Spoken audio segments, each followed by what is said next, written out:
110% तैयार हो चुका है, कुछ नहीं, ठीक है, डन। चलो दोस्तों, करो, बंद करो, अब भी देख तू, गुड। देखो भाई क्या हुआ, दैट मतलब क्या हुआ कि 3 क्लास पहले हमने आपको रेजुलेशन स्टार्ट करवा दिए। तो मैंने पहले ही बताया था कि क्यों करवाए, क्या रीज़न था भाई, पुराने वालों को कराना था, तो नए वालों के साथ तो थोड़ा सा नाइंसाफ़ी जैसी होगी। तो फिर मैंने इस बात को समझा,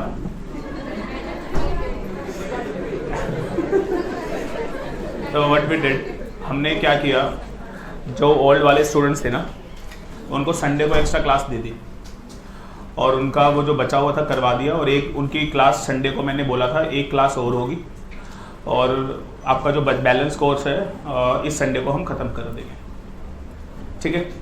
तो आप लोगों के लिए, अच्छा आप लोगों ने जो कर लिया वो रेजुलेशन एंड ऑल वो आप लिखे रखें, कोई दिक्कत, वो बिल्कुल सही था। और थोड़ा सा अब we are starting from the chapter 1, बिल्कुल स्टार्टिंग से स्टार्ट कर रहे हैं, और आज मैं आपको आज सिखाऊंगा व्हाट इज ड्राफ्टिंग, ठीक है। मेरे बच्चे सुना करो, पता है प्रोफेशनल के लिए एक सबसे बड़ी ज़रूरत ये है, उनको सुनना बहुत ज़रूरी है। बिना सुने बोलना सही नहीं है, सही है ना? हाँ जी, चलो लिखो। ये जो चैप्टर आज मैं आपको करवा रहा हूँ ये बच्चों 20 से 25 मार्क्स का पेपर में आ सकता है। पहले भी यही बोला होगा, मतलब सिमेट्री होनी चाहिए ना बातों में। तो 20 से 25 मार्क्स का ये पेपर में आ सकता है। It's very very important chapter दोस्तों, लिख लेना। आज शुरुआत कर रहे हैं ड्राफ्टिंग की। जो पिछला करवाया था प्लीज भूल जाना, आज से साथ निभाना, ठीक है भाई? खुश है तू? अब तेरे लिए करवा रहा हूं ये सब। मैं लिखो चैप्टर, आपके जो न्यू सिलेबस है, न्यू सिलेबस के हिसाब से आपकी बुक में ये चैप्टर 2 है। ओल्ड सिलेबस के हिसाब से, वैसे ओल्ड सिलेबस वाला कोई होगा नहीं, कितने हैं? उतने आपके हिसाब से चैप्टर 1 है, लेकिन फर्क कुछ नहीं पड़ता। हम क्या पढ़ रहे हैं लिखेगा, basic concepts of drafting and conveyance. लो भाई शुरू हो गई ड्राफ्टिंग। अच्छा वैसे जो मैंने तुम्हें लास्ट क्लास में करवाया, वो 3 क्लासेस में वो रेजुलेशन, वो आया आपको वैसे समझ में? आ गए थे? अच्छा इंटेलिजेंट हो। Basic concept of drafting and conveyance. दोस्तों आज हम बात करेंगे व्हाट इज ड्राफ्टिंग। किसके बारे में बात कर रहे हैं? ड्राफ्टिंग मतलब क्या? तो लिखेगा, और अब बोलना कोई नहीं है, जब मैं हंसाऊंगा बस तब हंसना है, rest of the time keep silent. ये बहुत जरूरी है, इस चीज को फॉलो करें प्लीज। तो हम लिख रहे हैं chapter number 2 and we talking about what is drafting. Drafting means preparation of any kind of document and instrument. Preparation of any kind of document and instrument is called drafting. A very very important 2 words. क्या बोला मैंने? Preparation of what? Any kind of document and instrument is called what? Drafting. मतलब अगर आप कोई भी document बना रहे हो या कोई भी इंस्ट्रूमेंट बना रहे हो, उसी को क्या नाम दे दिया जाएगा? ड्राफ्टिंग। लिखिए, जो ये 2 शब्द है, अगर हम इसका मतलब समझ लें तो आपको पता चल जाएगा इनको बनाना ही क्या है, ड्राफ्टिंग। तो लिखिएगा, preparation of any kind of document and instrument is called drafting. इसी को ड्राफ्टिंग बोला जाता है। नाउ अ क्वेश्चन अराइज कि सर डॉक्यूमेंट क्या है? तो लिखिए तो डॉक्यूमेंट क्या है, तो लिखेगा any piece of paper, any piece of paper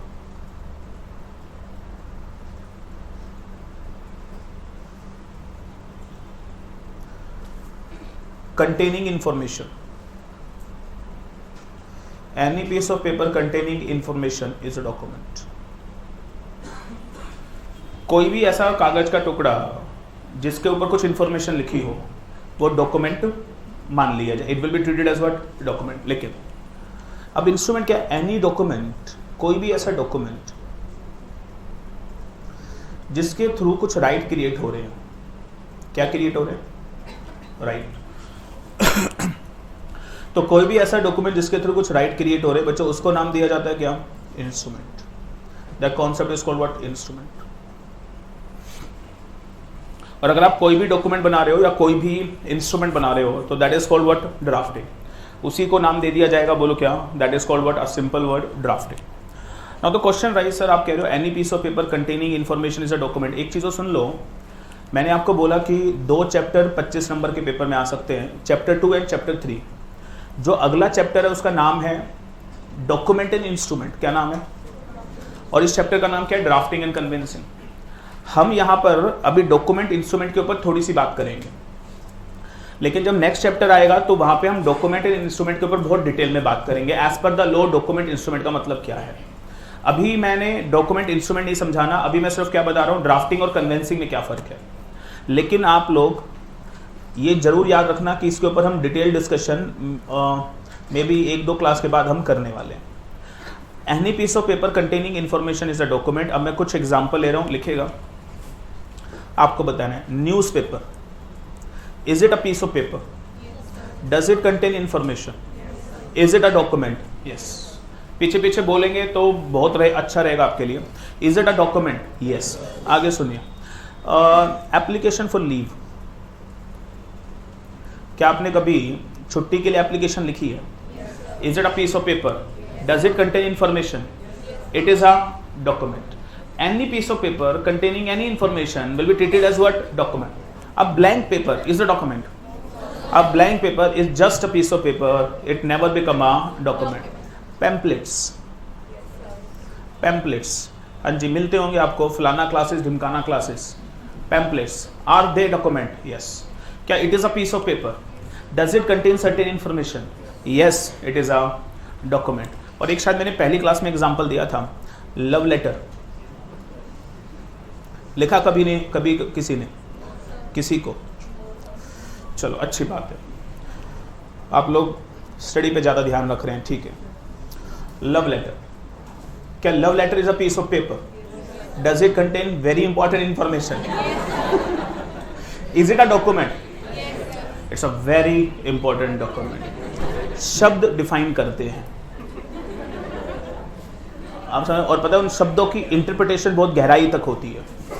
तो that is all about the love letter. अब तुम्हें क्या पता, तुमने तो कभी किसी को लिखा ही नहीं. हाँ जी, हमने तो बहुतों को लिखा है, क्या बताऊं तेरे को. तो that is something called what, document. That is called what, document. अच्छा, मैंने आपको एक किताब दी, एजे book, is it a piece of paper, क्या उसमें बड़ी खतरनाक इंफॉर्मेशन लिखी हुई है, even that book is a document. आज के बाद ऐसा मत बोला करो सर बुक दे दो, क्या बोलना है, डॉक्यूमेंट दे दो. This is called what, document. लेकिन सर एक ऐसा डॉक्यूमेंट जो किसी के फेवर में राइट क्रिएट कर दे, वो डॉक्यूमेंट नहीं, इट इज एन इंस्ट्रूमेंट. अब आप बोलोगे सर कैसे, लिखो एग्जाम्पल 1, सेल डीड. क्या सेल डीड पेपर पे बनती है, is it a piece of paper. क्या sale deed contain some information, क्या sale deed is a document. लेकिन इस डॉक्यूमेंट की वजह से मेरा घर किसका हो गया, सेल डीड से सेलर का घर किसका हो जाता है, बायर का. क्या सेल डीड राइट क्रिएट कर देती है दूसरे बंदे के फेवर में. तो sale deed is a document और इंस्ट्रूमेंट. डफरो सुनो, sale deed is a document, but this document create right in favor of buyer, that's why this document is instrument. Sale deed document भी है, sale deed instrument भी है. मेरी बात समझ में आ गई. Lease deed, लीज डीड मतलब क्या, आपने किसी को प्रॉपर्टी किराए पे दे दी, क्या बनेगी बोलो? Lease deed. बताओ जरा, लीज डीड में कौन होगा? Lessor, lessee. क्या पेपर पे बनेगी? Is it a piece of paper? Does it contain information? Is it a document? जिसकी आवाज नहीं आई वो पास नहीं होगा। बच्चों बोलना बहुत जरूरी है। पीछे दोबारा, कहां पे थे हम लोग? Lease deed. लीज डीड में कितने लोग? लेसर। दोबारा, लेसर। क्या बनेगी इनके बीच में? क्या it is a piece of paper? Does it contain information? Is it a document? भाई इतना पास नहीं होना भाई। आप क्या कह रहे हो? अगले महीने पास होना चाह रहे हो? पेपर तो आने दो। और भाई एक चीज और सुन लो, एक ड्रामा और एक बच्चा बता रहा था, नाम बता अपना।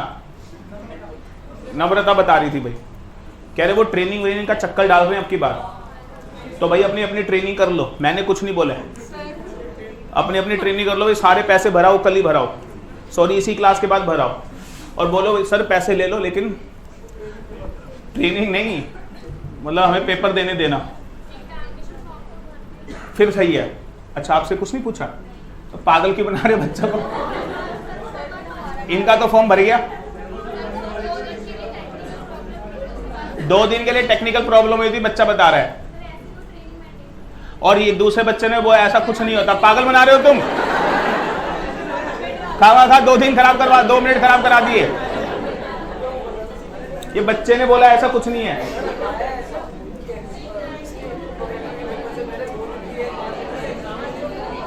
बात दबा दे, छोड़।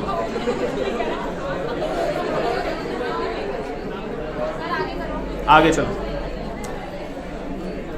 लिसन लिसन, बस हो गया, डिस्कशन हो गया, 2 मिनट का था बस। अच्छा बताओ, क्या lease deed is a document? Is it instrument as well? And answer is yes. क्या मैं कुछ क्वेश्चन पूछ लूं आपसे? क्या आप जवाब दे पाएंगे?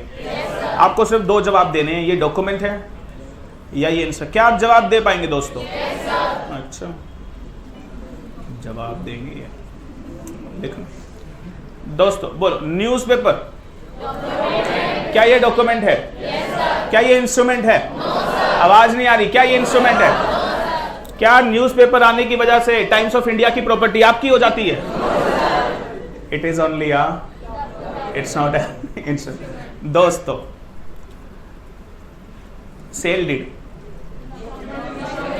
क्या ये डॉक्यूमेंट है? क्या ये इंस्ट्रूमेंट है? आ रहा है?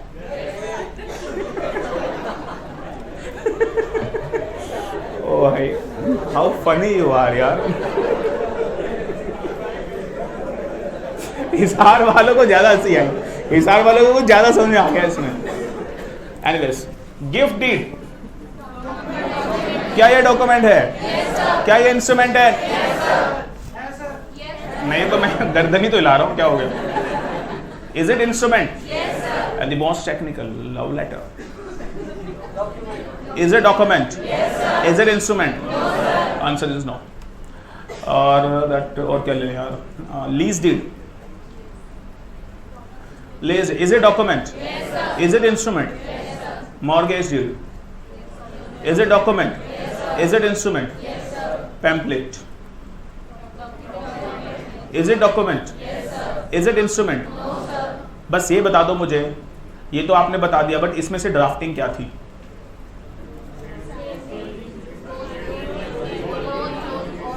ये तो आपने बता दिया, लेकिन आपको बताना है इसमें से, ये 7 चीजें आपने बता दी, बट इसमें से ड्राफ्टिंग क्या है?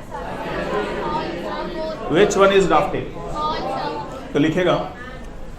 अब एक बार सारे सुन लीजिए। What is drafting? Preparation of any kind of document, any kind of instrument is a drafting. जब हम पैम्पलेट बनाते होंगे तो क्या उसको भी डिजाइन करना पड़ता होगा? क्या उसके अंदर भी कुछ लिखना पड़ता होगा? Don't you think that needs a drafting skill? हाँ या ना? यस। और कैन वी से जो चीज़ लीगल है वो भी क्या है? ड्राफ्टिंग है। और अगर उसके थ्रू कुछ राइट क्रिएट हो रहे हैं तो वो क्या है? वो इंस्ट्रूमेंट है। तो हम कहते हैं preparation of any kind of what? Document. And any kind of what is called what? Draft. Have you understand? यानी हम इस क्लास में आपको समझाने वाले how to draft sale deed, lease deed, mortgage deed, partnership deed, power of attorney will, trust deed, etcetera etcetera etcetera. So that is all about this topic. That is drafting means what? Preparation of any kind of document or instrument. Have you understand this? लिखिए जरा. That is one more important point. एक शब्द है convincing. Convincing is nothing. It is a drafting. अच्छा एक बात बताओ, क्या मैं ये एक चार्ट ऐसे बना सकता हूँ? देखना एक बार. Any document creation of right, can we make a chart like that? हाँ जी, any document creation of right becomes instrument. Can we say like that? कोई भी ऐसा डॉक्यूमेंट जो आपके फेवर में बच्चों क्या क्रिएट कर दे, राइट, उसे क्या नाम देंगे? इंस्ट्रूमेंट. और एक लाइन बहुत पॉपुलर है, एग्जाम में 4 नंबर का क्वेश्चन आ चुका है, सब सुनेंगे और बोलेंगे every instrument is a, her instrument अपने आप में, every instrument is a, but every document is not a instrument. Her instrument अपने आप में डॉक्यूमेंट है, बट हर डॉक्यूमेंट इंस्ट्रूमेंट नहीं है, क्योंकि वही डॉक्यूमेंट इंस्ट्रूमेंट बनेगा जो आपके फेवर में राइट क्रिएट कर दे. वी कैन इजीली से like that. Is it okay with you? लिखिए एनी ड्राफ्टिंग. बच्चों 4 चीजें बताऊंगा इकट्ठी, document, instrument, drafting and convincing. दोबारा किसके बारे में बात करेंगे? डॉक्यूमेंट, इंस्ट्रूमेंट, ड्राफ्टिंग, और चारों में बाइफरकेशन करके दिखाएंगे आपको. ड्राफ्टिंग, अब देखिए जरा, कोई भी ऐसी ड्राफ्टिंग जिसकी वजह से मूवेबल या इमूवेबल प्रॉपर्टी में राइट क्रिएट हो जाए. कौन सी प्रॉपर्टी में राइट क्रिएट हो जाए? मूवेबल और इमूवेबल प्रॉपर्टी में राइट क्रिएट हो जाए, इसको बोला जाता है convincing. That kind of concept is called what? Convincing. अभी डिस्कशन करेंगे इसके ऊपर, आप इसको लिख लीजिए पहले. कोई भी ऐसी ड्राफ्टिंग जो क्या कर दे, मूवेबल और इमूवेबल प्रॉपर्टी में राइट क्रिएट कर दे, वो ड्राफ्टिंग ना कहला कर क्या बोली जाएगी? कन्वेंसिंग. क्या मैं बोलूं convincing is nothing, it is also kind of drafting. Convincing भी क्या है? ड्राफ्टिंग है, लेकिन कैसी ड्राफ्टिंग है? जो मूवेबल और इमूवेबल प्रॉपर्टी में राइट क्रिएट कर दे. आप ये बताओ कन्वेंसिंग कितने शब्द से मिलकर बनी है? 2. वन इज, दूसरा मूवेबल इमूवेबल प्रॉपर्टी में राइट क्रिएशन. तो ऐसी ड्राफ्टिंग को क्या नाम दिया जाएगा? कन्वेंसिंग. Don't get confused. चारों में डिफरेंस अभी बना देंगे, देखना बस. आप जो बोल रहा हूं जस्ट फोकस ऑन दैट. और गेटिंग, ज्यादा से ज्यादा अभी आपके दिमाग में कंफ्यूजन क्या होगी मैं बता दूं. ये तो इंस्ट्रूमेंट था, वेट करो ना, अभी क्या बात समझ में आई है? चलो अब जरा देखो, अगर आपने इन सवालों के जवाब दे दिए, आपको चारों टर्म क्लियर है और मुझे उम्मीद है कि आप दे पाएंगे. देखिए जरा, अब आपको सिर्फ क्या बताना है, लिखिए बच्चों. You have to tell me only what, कि ये जो मैं लिखूंगा ये डॉक्यूमेंट है, ये इंस्ट्रूमेंट है, ये आवाज नहीं, ये ड्राफ्टिंग है, या ये कन्वेंसिंग है. अब आपको ये बताना है whether it is document, whether it is instrument, whether it is drafting, whether it is convencing. ठीक है, are you ready for that? चलिए बच्चों सही सही जवाब देना. First newspaper. अब सेम एग्जांपल है बट 4 बाइफरकेशन करनी है and you have to tell me now. Newspaper आपके हिसाब से क्या है? Is it document? Is it instrument? Is it drafting? Is it conveyancing? देखो चारों clear. Are you getting this?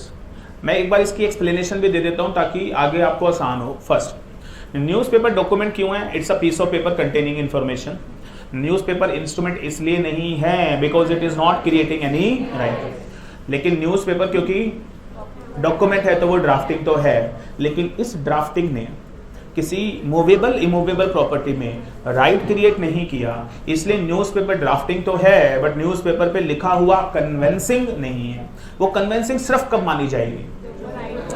जब कोई भी ऐसी ड्राफ्टिंग आपके फेवर में मूवेबल इमूवेबल प्रॉपर्टी में राइट क्रिएट कर दे तो वो ड्राफ्टिंग कन्वेंसिंग मानी जाएगी, अदरवाइज वो ड्राफ्टिंग कन्वेंसिंग नहीं मानी जाएगी. Have you understand this point? दूसरा बच्चा, और मुझे लगता है आपको अच्छा लगेगा पॉइंट, सेल डीड। अब जरा सोच के जवाब दे।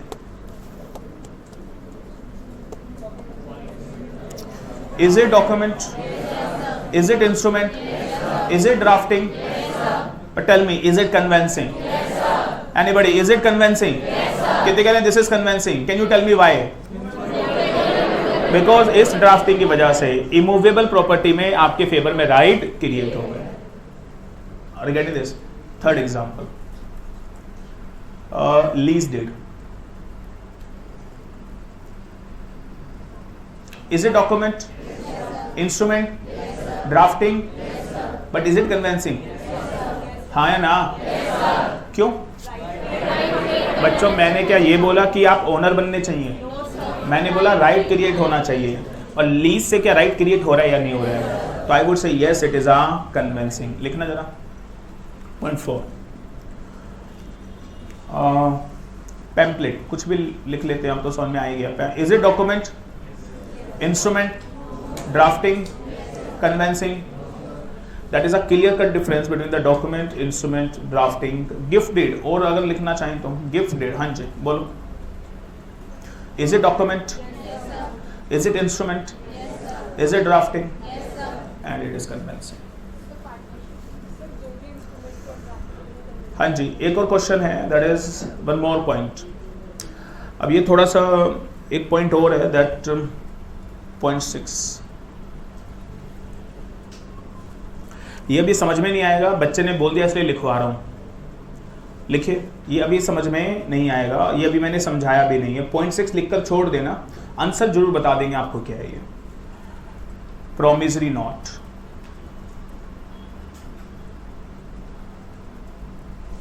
इसके ऊपर मैं अभी आपसे बात नहीं करूंगा, लेकिन हाँ जो अगला चैप्टर आने वाला है ना डॉक्यूमेंट इंस्ट्रूमेंट, उसके ऊपर हम जरूर इसमें बात करेंगे, वहां पे ही इसको हम एक्सप्लेन करेंगे और हम आपको बताएंगे कि इंस्ट्रूमेंट कितने तरीके के होते हैं। लेकिन अभी यहाँ पे इसके बारे में कुछ नहीं, लेकिन आंसर लिखकर छोड़ दीजिएगा। प्रोमिसरी नोट क्या होता है? Is it negotiable? You know, I promise to pay certain amount of money to a certain person is a promise. पता है ना ये बात? अब बताओ, क्या promissory note is a document? Is it instrument? Is it drafting? Is it conveyancing? No. अब आप पूछोगे ये कन्विंसिंग क्यों नहीं है? अच्छा, ये वाला पॉइंट किस किस को समझ में आ गया है? देखो आ गया, बहुत बढ़िया बात है। नहीं आया, एक्सप्लेन करूंगा कहां पे? चैप्टर नेक्स्ट में, यहां पे नहीं। Are you getting this? तो ये जरूरी नहीं है कि हर इंस्ट्रूमेंट कन्विंसिंग हो, मतलब डिफरेंस हो सकता है। वो डिफरेंस वो प्रोमिसरी नोट के थ्रू आपको बता दिया, और रीजन भी मैं बोल देता हूं, और समझ में आ जाए ठीक है, नहीं तो छोड़ देना अभी के लिए। बिकॉज प्रोमिसरी नोट कन्विंसिंग तो वो थी जो मूवेबल इमूवेबल में राइट क्रिएट करे, प्रोमिसरी नोट के थ्रू मूवेबल इमूवेबल में राइट क्रिएट हुई ही नहीं। That is the reason promissory note instrument तो है, बट वो कन्विंसिंग की डेफिनेशन में नहीं आएगी। तो सर लेकिन अभी के लिए इसको आप लोग छोड़ ही दें तो बेटर है। अच्छा एक बात बताओ, अब मैं 2 चार्ट बना रहा हूं, आप बताना क्या ये बात समझ में आ रही है या नहीं। 2 चार्ट आपके सामने। 1, कोई भी ऐसा डॉक्यूमेंट जो क्रिएशन ऑफ राइट कर दे किसी भी प्रकार का, तो उसे क्या नाम दे देंगे? Sorry, instrument. एग्री? और बच्चों दूसरा चार्ट यहां बनाना, कोई भी ऐसी ड्राफ्टिंग जो क्रिएशन ऑफ राइट कर दे, लेकिन किसके अंदर? 2 चीजों में, 1 इज एंड सेकेंड 1 इज, और इसको क्या नाम देंगे? कन्विंसिंग। 2 क्वेश्चन पेपर में आ चुके हैं और आपके सामने रख दिए हैं, और मैं बोलूंगा आप कंप्लीट करना। Every instrument is a but every document is not a. अगली लाइन बोल दे please. Every conveyancing is a drafting, but every drafting is not a conveyancing. ये 2 क्वेश्चन पेपर में आ चुके हैं। हर इंस्ट्रूमेंट डॉक्यूमेंट है, बट हर डॉक्यूमेंट इंस्ट्रूमेंट नहीं है। हर कन्विंसिंग ड्राफ्टिंग है, बट हर ड्राफ्टिंग कन्विंसिंग। बस ऐसी ड्राफ्टिंग कन्विंसिंग मानी जाएगी जो आपके फेवर में राइट क्रिएट करे। कौन से वाले? मूवेबल प्रॉपर्टी के या फिर इमूवेबल प्रॉपर्टी के। Have you understand the difference between the drafting and the conveyancing? अब आप मुझे ये बता दो जल्दी से, what is drafting? The last question, हाँ जी, फिर आगे बढ़ेंगे. Can you tell me the only one point, what is drafting now? और एक बार सारे बोलेंगे, preparation of any kind of document and instrument is any drafting which create right regarding movable or immovable property. The drafting is called what? Conveyancing. That is the two terms that we have started with this chapter. One is drafting and second one is conveyancing. Hope it is okay. Is it simple? And we have discussed number of example on that कि drafting क्या है, और इसको देखना एक बार start को. Is it okay now? लिखिए. एक चीज और मैं बताना चाहूंगा, there is no legal meaning of drafting. Sir drafting के ऊपर कोई लीगल मीनिंग नहीं है. ये जितनी भी हमने बात की है that is all about the general meaning. Drafting का कोई लीगल मीनिंग अवेलेबल ही नहीं है, और हम ये जो भी बात करते हैं सिर्फ और सिर्फ किसकी बात करते हैं? We only talk about what? The general meaning. और लिखिएगा, हाँ जी, हाँ जी, कोई डॉक्यूमेंट, एक क्वेश्चन हो रहा है, क्या कोई डॉक्यूमेंट बिना ड्राफ्टिंग के भी बन सकता है? अब है ना, आई वुड से यस पॉसिबल है, बट आपको याद है, मैं आपको आंसर जरूर दूंगा इसका. और मैंने एक चीज़ आपको बताई कि अभी आज की क्लास में हमने आपको डॉक्यूमेंट इंस्ट्रूमेंट के बारे में तो बताया ही नहीं. आज तो हमारा फोकस सिर्फ किस पे है? ड्राफ्टिंग और कन्वेंसिंग.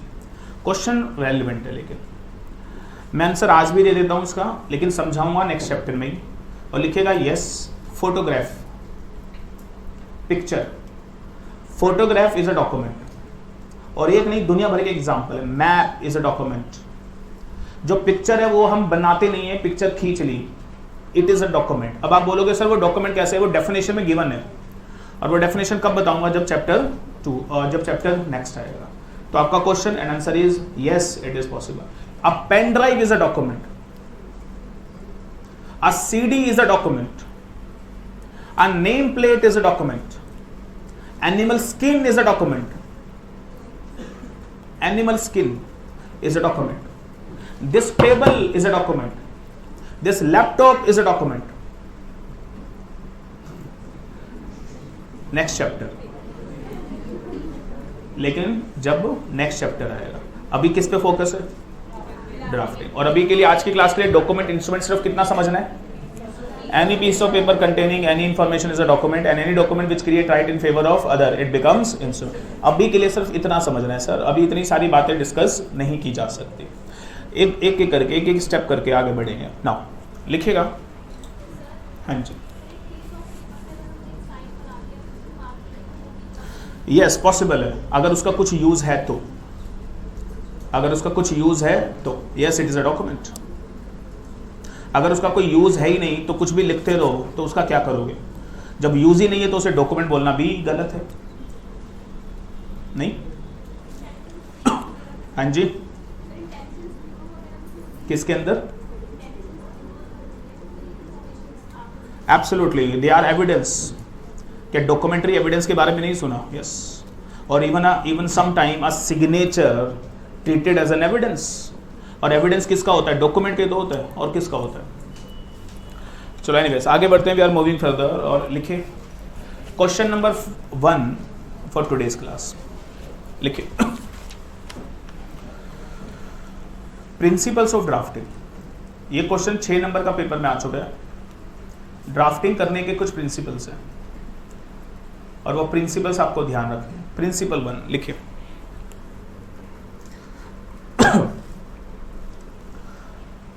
जब भी आप ड्राफ्टिंग करें, ड्राफ्ट्समैन मतलब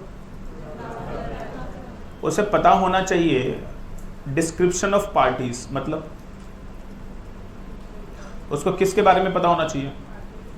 पार्टीज की डिस्क्रिप्शन के बारे में. मतलब पार्टीज कौन है, ए कौन है, ए कहाँ रहता है. कैन वी से ऐसे पता होना चाहिए? A son of, resident of. B son of. Proper party की डिस्क्रिप्शन होनी चाहिए.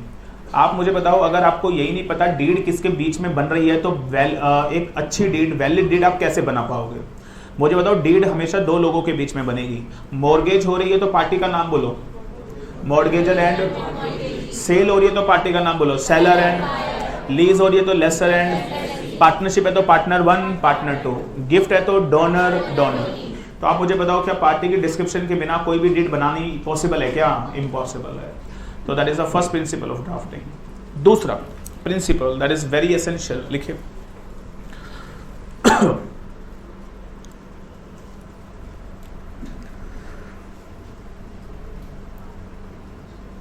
किस।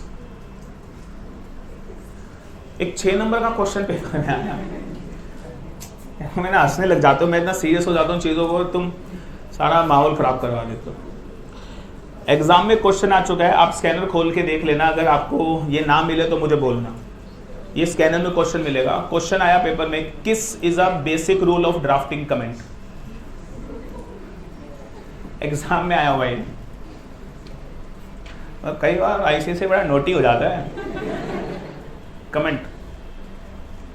मैं सच बता रहा हूं, ये शब्द ही ऐसे लिखा था, मतलब इसको अगर फुल फ्लैश लिख देते तो दिक्कत नहीं थी। भाई साहब आईसीएसई ने लिखा ये शब्द, किस इज अ बेसिक। अब है ना, कई बच्चे तो डफर होते हैं, आपको पता ही है। अब है ना एग्जामिनेशन हॉल में बैठ के सोच रहे हैं, मतलब हाउ इट इज पॉसिबल, मतलब how it is a basic rule of drafting. तो लिखे डफरो, पता नहीं क्या सोचते हो। किस मतलब होता है keep it short and simple. तुम पता नहीं क्या सोचने लगते हैं। It is called what, keep it short and simple. मतलब जो भी आप लिखें वो शॉर्ट लिखें, वो सिंपल लिखें। मतलब कहानियां नहीं सुनानी है बड़े बड़े। अच्छा ये आपके है ना बचपन से आपके टीचरों ने भी सिखाया होगा, टू द पॉइंट लिखो। किस, keep it short and simple. तो दैट इज, ये तो आप लोग बचपन से करते आ रहे हो। क्यों आज की डेट में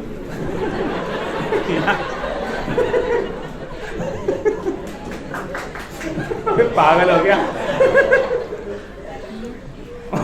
बजाने का बड़ा शौक है क्या?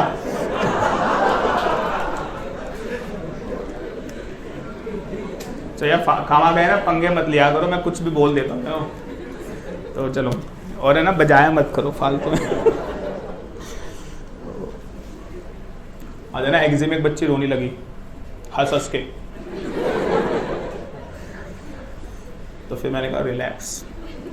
अच्छा सुनिए प्लीज, आज का जो दौर है मतलब सब गलत बैठ रहा है, नहीं जो मुझसे बोल रहा हूँ, मतलब आज का जो टाइम है उसके अंदर किसी के पास टाइम नहीं है। एवरी पर्सन इज बिजी, हर आदमी अपने आप में बिजी है।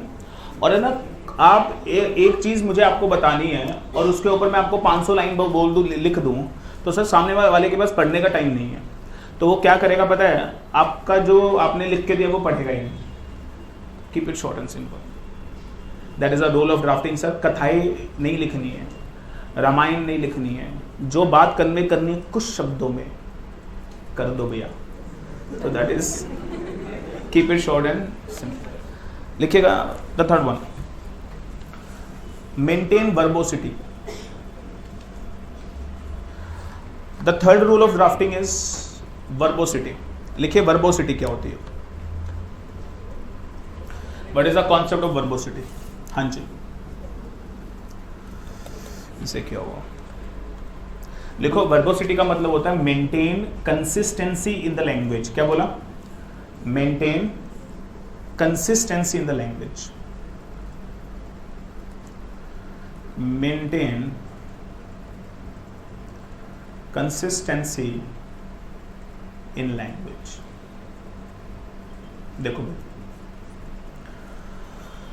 क्या हुआ दैट ये एक ड्राफ्टिंग है। लिसन केयरफुली ना। अच्छा क्या आपको पता है that there are certain words जिसके सिनोनिम्स होते हैं।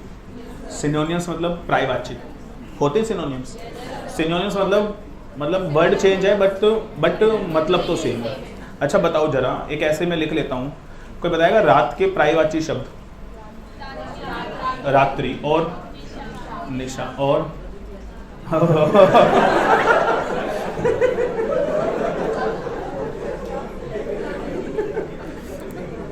बस ठीक है।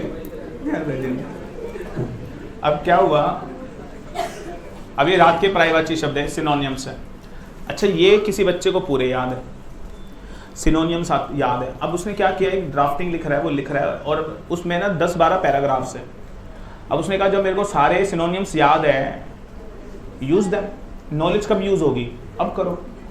तो उस बच्चे ने ऐसे लिखा, पैराग्राफ 1, उसमें शब्द यूज हुआ रात, उसने पूरा लिख दिया, पैराग्राफ खत्म। दूसरा, फिर शब्द यूज हुआ रात और अब की बार उसने लिखा रात्रि, पैराग्राफ खत्म। फिर तीसरे पैरा में फिर शब्द रात यूज हुआ, अब की बार कह रहा है निशा, पैराग्राफ खत्म। फिर वर्ड यूज हुआ और अब की बार क्या लिखा, रजनी, पैराग्राफ खत्म।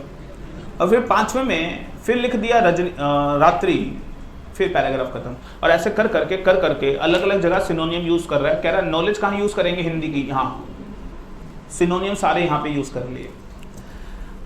Is it a good drafting? क्या सामने वाला कंफ्यूज नहीं हो जाएगा ये लिख क्या रहा है? आप मुझे बताओ what is better, what to use. हर जगह एक शब्द यूज करो, रात्रि, निशा, रात या व्हाटएवर, एक ही शब्द यूज करो। क्या it can create confusion in the mind of reader?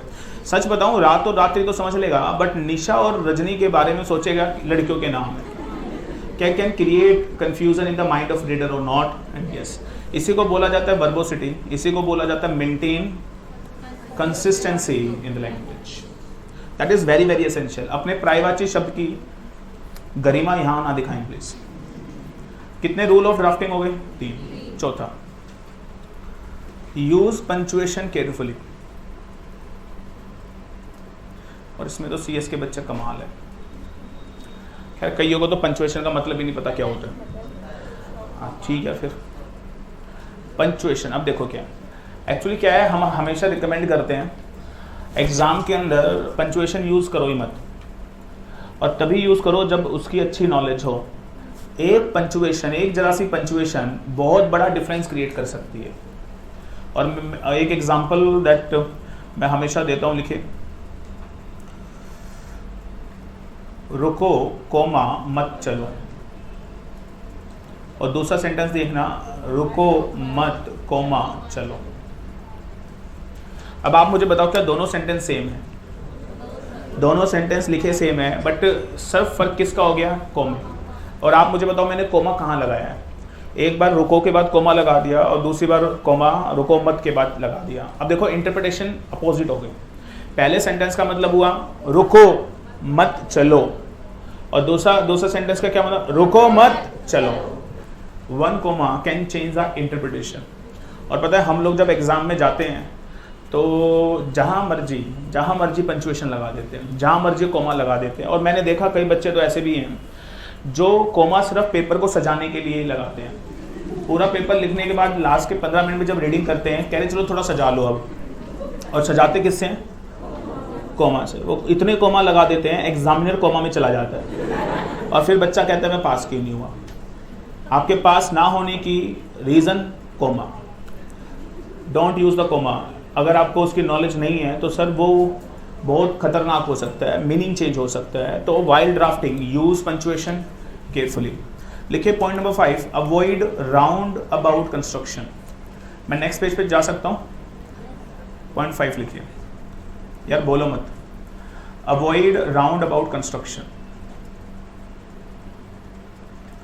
Round about construction, हाँ जी, ये भी जनरल प्रिंसिपल ऑफ ड्राफ्टिंग है। That is round about construction बोला जाता है। दैट मैं एक एग्जांपल लिखिए। अब है ना एक ड्राफ्टिंग हम लिख रहे हैं कुछ, और है ना उसमें कई सारे पैराग्राफ लिखने हैं। देखो मैंने कैसे लिखा, पैरा 1 पूरा कंप्लीट कर दिया, और मैंने लिखा, ध्यान से सुने, मैंने लिखा अगर आप पैराग्राफ 1 समझना चाहते हैं तो रेफर पॉइंट 3। अब आप बताओ फर्स्ट पॉइंट पढ़कर आप किसको समझोगे? फर्स्ट पॉइंट पढ़कर आप उसे समझने के लिए कहाँ जाओगे? 3 में। तो पॉइंट 2 आपने पूरा पढ़ा, फिर आप पॉइंट 3 पे गए, और पॉइंट 3 आप क्यों पढ़ रहे हो?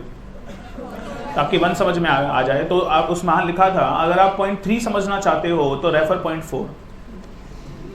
अब आप कहाँ जाओगे? तो आपने पूरा 4th पॉइंट पढ़ा, और इसमें लिखा था अगर आप 4th पॉइंट भी समझना चाहते हो रेफर पॉइंट 6। अब आप कहाँ जाओगे? डफरो उस किताब को छोड़ देना।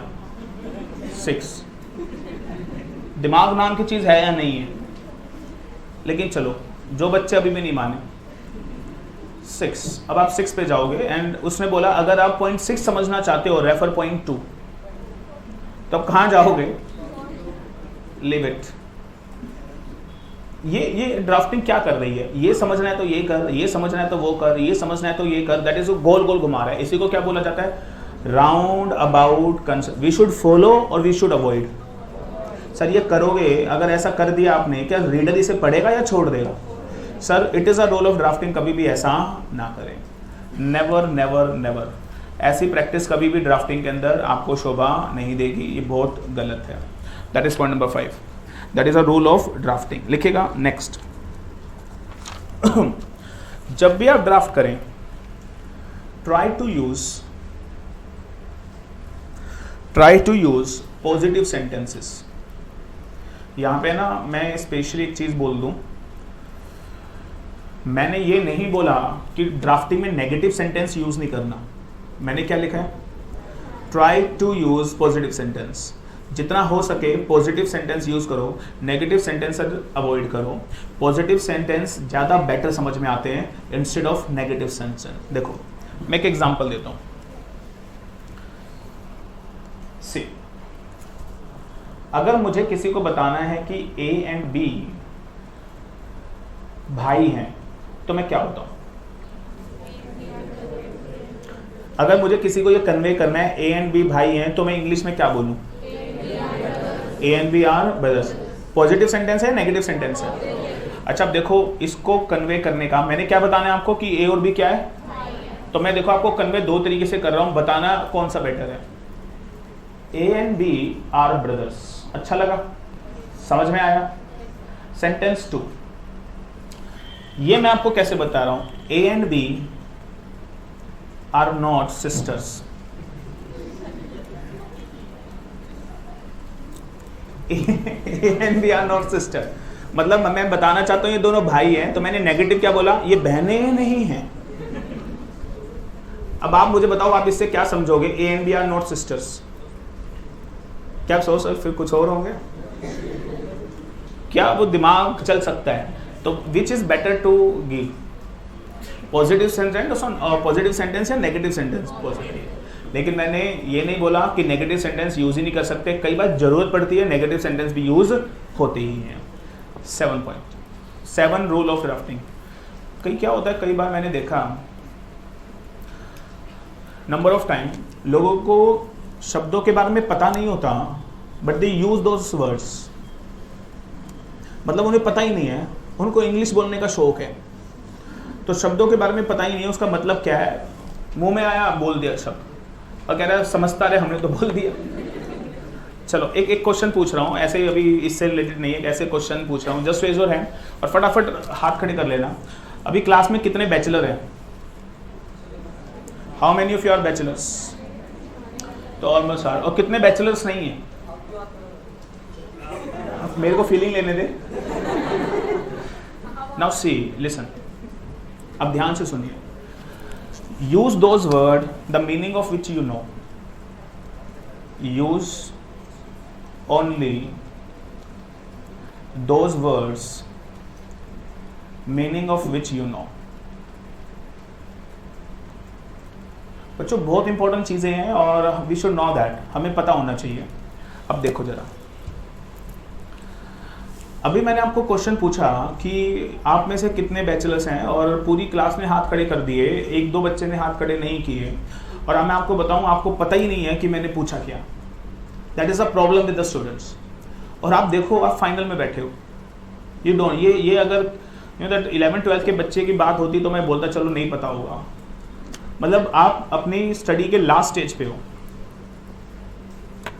और लिख लेना ये बड़ा बड़ा कहीं, लड़कियां बैचलर्स नहीं होती हैं, याद रखिएगा, जो लड़कियां होती हैं वो बैचलर्स नहीं होती हैं, उनको स्पिंस्टर बोला जाता है।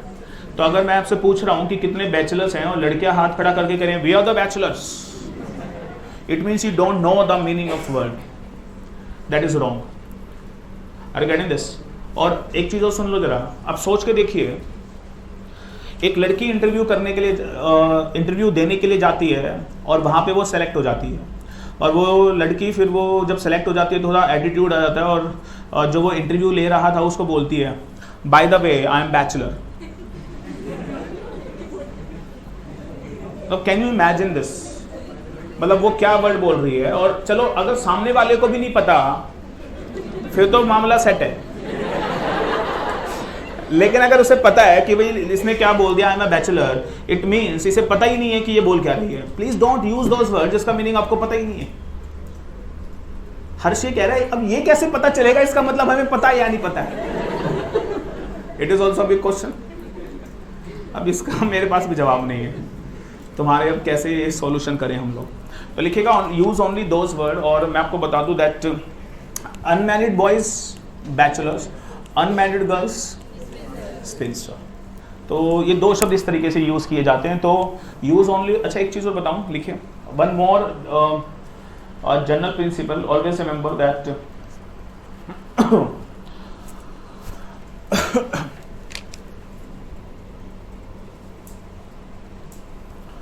एक लाइन लिखिएगा, keep your self in the shoe of reader while drafting।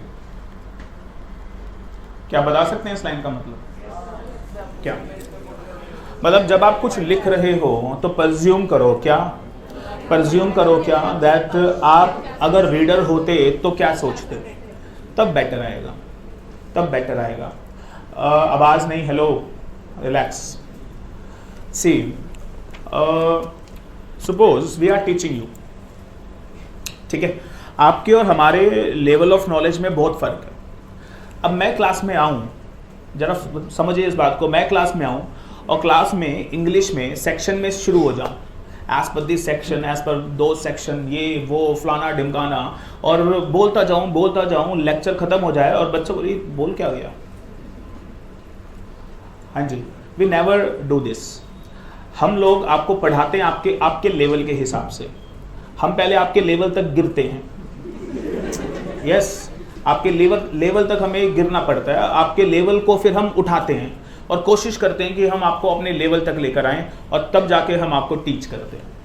नहीं तो सर स्टार्टिंग से अगर हम आपको अब देखो, आप देखना जरा धीरे धीरे, अभी आप ऑब्जर्व करोगे क्लासेस की जो पेस है बहुत स्लो है। आप देखना जरा, यू विल फील दिस। धीरे धीरे 15 क्लास 20 क्लास पेस धीरे धीरे बढ़ती चली जाएगी, एकदम से नहीं बढ़ा सकते। लेकिन पता है वो जो पेस बढ़ेगी ना 15 क्लास के बाद, आपको फील ही नहीं होगा। क्यों? क्योंकि तब तक लेवल ऑफ अंडरस्टैंडिंग यहाँ से यहाँ तक आ गया होगा, और वो धीरे धीरे बढ़कर जब आप इस लेवल तक आ जाएंगे तो वो सारी चीज़ें, that is called improvement, that is called improvement. तो यहाँ से लेकर अगर मैं आपको यहाँ तक नहीं ला पाया तो मेरा क्या फ़ायदा है फिर। तो दैट वी आर डूइंग। और अब यू फील दिस, आपको पता चलेगा कि वो चीज़ें कैसे बढ़ गई हैं, कैसे इंप्रूव कर गई हैं। तो keep your self in the shoes of the reader while drafting, and I would say keep your self in shoe of student while teaching. I would say the same thing is there. तो these are the some general principle of drafting। ये आपको हमेशा याद रखना है जब आप draft करें। ये क्वेश्चन कितने मार्क्स का पेपर में आ चुका है, लिखना जरा। क्वेश्चन 2, कोई भाई साहब हैं, उनका नाम है फाउलर। इन्होंने भी कुछ ड्राफ्टिंग के रूल बताए, लिखिएगा फाउलर रूल्स ऑफ ड्राफ्टिंग। बच्चों ये भी 6 नंबर का क्वेश्चन पेपर में आ चुका है, 6 मार्क इन द एग्जाम। और लिखिएगा फाउलर रूल ऑफ ड्राफ्टिंग क्या बोलता है। इसके 6 प्रिंसिपल हैं। First, use familiar words rather than far fetched words. जब भी आप ड्राफ्ट करें तो आप ऐसे शब्द यूज करें जो फैमिलियर हो, मतलब ऐसे शब्द यूज करें जो सुने हुए हैं दूसरे लोगों को। अगर आपने ऐसे शब्द यूज कर दिए जो सामने वाले को पता ही नहीं है तो क्या वो समझ पाएगा? नो। अब मैं एक एग्जांपल देता हूं, बताना मैं क्या कहने जा रहा हूं, सुनना जरा ध्यान से। टुडे, सेंटेंस सुने please. Today I am going to take fiesta. क्या सेंटेंस बोला मैंने? टुडे, आज, today I am going to take fiesta. आपको इस सेंटेंस से क्या समझ में आ रहा है? आज क्या है? ट्यूसडे। आज का दिन बड़ा शुभ है। Today I am going to take fiesta. हाँ जी, क्या लेने जा रहा हूँ? एक गाड़ी लेने जा रहा हूँ जिसका नाम क्या है? फिएस्टा। अच्छा, अब देखो प्रॉब्लम क्या हुई, मैंने एक ऐसा शब्द यूज किया जिसका मीनिंग आपको पता ही नहीं है। अब लिखेगा फिएस्टा मीन्स, लिखिए अब ध्यान से सुनना, fiesta means a short break. Fiesta means लिखना है ये, a short break. Today I am going to take fiesta, I am not going to take a car, I am going to take a short break. आप मुझे बताओ, अगर आप ऐसे शब्द यूज ही नहीं करोगे जो दूसरे से फैमिली नहीं है, क्या उसे अर्थ का अनर्थ नहीं हो जाएगा? मैं बोल कुछ रहा हूं, वो समझेगा कुछ। तो rule of drafting always remember, Fowler बोलते हैं क्या? फैमिलियर वर्ड यूज करें, ना कि ऐसे वर्ड जो अनफैमिलियर हैं, जिसको कोई जानता ही नहीं है। अरे क्या हुआ अभी, एक मैं बताता हूं आपको क्या हुआ। एक बच्चे ने मेरे को व्हाट्सएप किया, मेरे समझ में नहीं आया क्या लिख दिया। बच्चे ने मेरे को व्हाट्सएप किया, एग्जीक्यूटिव का बच्चा है, मुस्कान नाम है उसका, और उसने बोला कि सर कल मैं कितने बजे आऊँ रिकॉर्डिंग देखने के लिए? तो मैंने उसे टाइम बोला भाई इतने बजे आ जाओ रिकॉर्डिंग। उसका मैसेज आया, पता नहीं क्या आया, आई कैप्टन। मतलब क्या लिखा उसने? आई कैप्टन। मैंने आई कैप्टन आया। अब मेरे ये समझ में नहीं आया, मैंने कहा ये क्या लिखा? आई कैप्टन मतलब क्या? मैं कौन सा कैप्टन हूँ? तो कह रही सर इसका मैं कोई दूसरी लैंग्वेज सीख रही हूँ, उसमें आई कैप्टन मीन्स यस सर। मैंने कहा ड्राफ्टिंग का रूल बन गया ये तो मैंने कहा चलो फाइनल में सिखाएंगे, अभी तो एग्जाम है ना बच्चा। तो use familiar word rather then the far fetch word. Sir बड़ी प्रॉब्लम हो जाती है कई बार। फाउलर का दूसरा प्रिंसिपल सुनिए, use concrete word.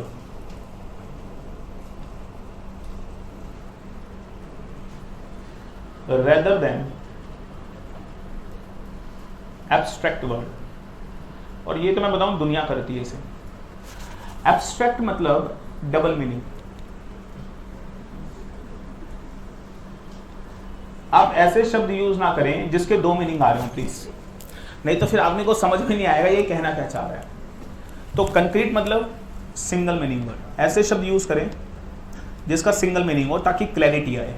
Double meaning शब्द यूज ना करें। क्या हुआ, एक बार की बात है, मैं दे नहीं रहा एग्जाम्पल तो मसला है, छोड़ो यार, रहने दो यार, मैं नाराज हो गया समझ। बच्चों एग्जाम्पल से पहले कैसे हंस सकते हो? क्या हुआ, मैं एक एग्जाम्पल दे रहा हूं। क्या हुआ, एक बार की बात है, एग्जाम्पल पॉइंट 2 पे एग्जाम्पल है। एक है ना, एक वर्ड होता है लव। क्या शब्द होता है? लव। लव माने प्यार। जो लव है, जो ये शब्द है लव, लव दो तरीके के होते हैं। लव कितने तरीके के होते हैं? दो तरीके। हसन बड़े ध्यान से सुन रहा है भाई, आज मजा आने वाला है। लव दो तरीके के होते हैं, लिखना बच्चों। एक होता है इश्क वाला love. I'll stop the example.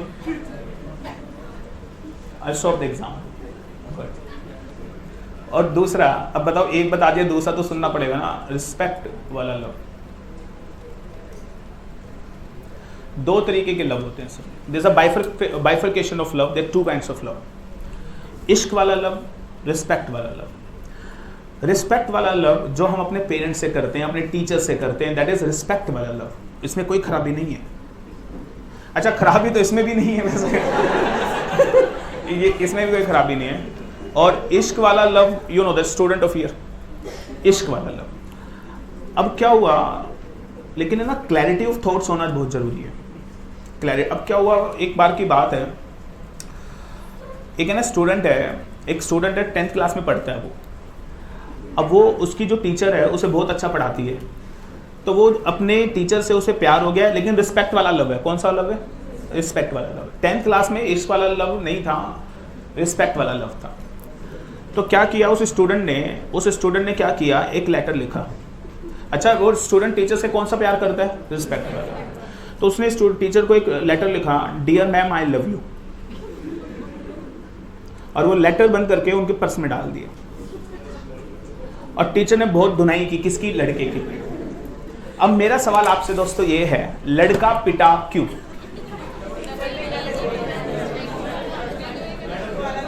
अब है ना, टीचर को वो जब लाइन दिखी, dear ma'am I love you, तो उस लव टीचर को क्या समझ में आया? अब डबल मीनिंग हो गई।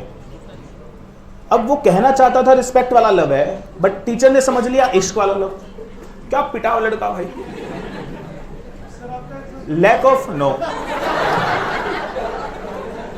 मेरे को पता था बेटे तेरे को यही बोलना है।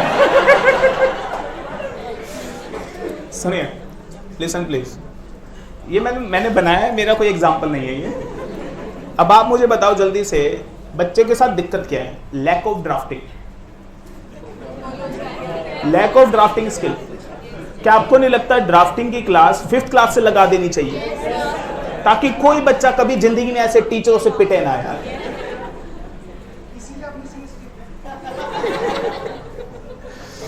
अरे कहने दस। अच्छा, उसे क्या बोलना चाहिए था? डियर मैम, डियर टीचर, आप बहुत अच्छा पढ़ाते हो, हम आपकी बहुत रिस्पेक्ट करते हैं, that's why we love you. I और वी बहुत इंपॉर्टेंट वर्ड है, आप समझ। आई डायरेक्ट आ है, और वी में भी पूरी क्लास ही प्यार करती है, मेरी क्या गलती हो गई इसमें? तो मतलब कहने का मतलब, जब भी आप लिखें ऐसा शब्द यूज करें जो क्लैरिटी दे, ऐसा शब्द यूज ना करें जिससे कुछ दूसरे मीनिंग आ सकते, सर पिट सकते हैं फिर। That is point number 2। Point 3, चलो खत्म करते। Use single words. पता है, I am telling you this, हमारा जो माइंड है ये इन चीजों को ज्यादा एब्जॉर्ब करता है। Our human mind absorb all these things. कौन सी वाली? जैसे ये मैंने आपको फनी एग्जांपल दिए, आप है ना चेक करना, एग्जाम के अंदर आप भूल जाओगे और इन एग्जाम्पल से आपको याद रहेगा। यही होने वाला है सर। ये एग्जाम्पल बहुत सोच समझ के बनाए हुए हैं, और उसको कहाँ पर कौन से एग्जाम्पल देना बहुत सोच समझ के किया हुआ काम है ये, ताकि बच्चों को वो पॉइंट वहीं पर याद रहे उन एग्जाम्पल की वजह से। अभी इश्क वाला लव, रिस्पेक्ट वाला लव याद रहेगा फॉर द लाइफ टाइम, और एग्जाम में भी क्या पता आप पास हो ही जाओ। क्यों हसन बाबू?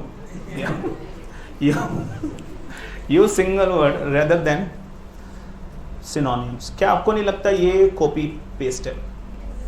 क्या मैं बोलूँ जनरल प्रिंसिपल का ये वर्बोसिटी ही तो है, कहने से सेम ही चीज और कुछ नहीं। Use shorter sentences, use shorter sentences rather than longer sentences. कोई बताएगा ये क्या है? क्या आपको नहीं लगता यही है किस? क्या सेम प्रोग्राम? कैन वी से फाउलर ने 2 तो वहां से चोरी कर लिए हमारे जनरल प्रिंसिपल ऑफ ड्राफ्टिंग से। देखिए बच्चों, point number 5, use section word, use section words rather than Roman. और ये बिल्कुल सही बात है, I totally agree with this. जब भी आप ड्राफ्टिंग करो ना तो रोमन शब्द यूज मत करो। जब भी आप ड्राफ्टिंग करो तो रोमन शब्द यूज ना करो। रोमन देखो क्या? अच्छा, सेक्शन मतलब होता है ब्रिटिश वर्ड्स। अगर मैं आपको बोलूं, बताना ये क्या लिखा है?